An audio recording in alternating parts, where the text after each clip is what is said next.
বিশেষ প্রয়াস দুর্গা মায়ের 9টি রূপ দর্শন। নবরাত্রির 9টি দিনে পূজিত হন দেবী দুর্গার 9টি রূপ, যাদের একত্রে বলা হয় নবদুর্গা।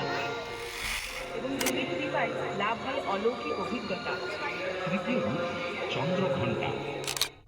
এই দিনে সাধকের মন মণিপুর চক্রে প্রবিষ্ট হয় এবং দেবীর নবরাত্রির চতুর্থ দিনে তার পূজা হয়। এই দিনে সাধকের মন অনাহত চক্রে অবস্থান করে। পঞ্চম রূপ স্কন্দমাতা। তিনি সিংহ বাহনা, কোলে তার পুত্র কার্তিক বালক। বিশিষ্ট এই দেবী অন্ধকার বর্ণা এবং গর্ধব বাহনা। সপ্তম দিনে সাধক মার্কণ্ডেয় পুরাণে শিবের 8 প্রকার আর ব্রহ্ম। আমাদের সাথে এই মহান আয়োজনের অংশ হতে আপনাদের জানাই আন্তরিক আমন্ত্রণ। মা দুর্গার আশীর্বাদে সকলের জীবন হোক ও সাদর আমন্ত্রণ।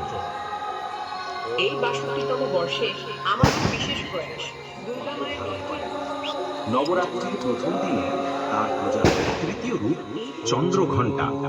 দশভুজা এই দেবীর মস্তকে অর্ধচন্দ্রখচিত ঘণ্টার চতুর্থ রূপ কুষ্মাণ্ডা। ব্রহ্মাণ্ড সৃষ্টিকারিণী এই দেবীর প্রিয় নৈবেদ্য পুর। নবরাত্রির চতুর্থ দিনে তার পূজা হয়।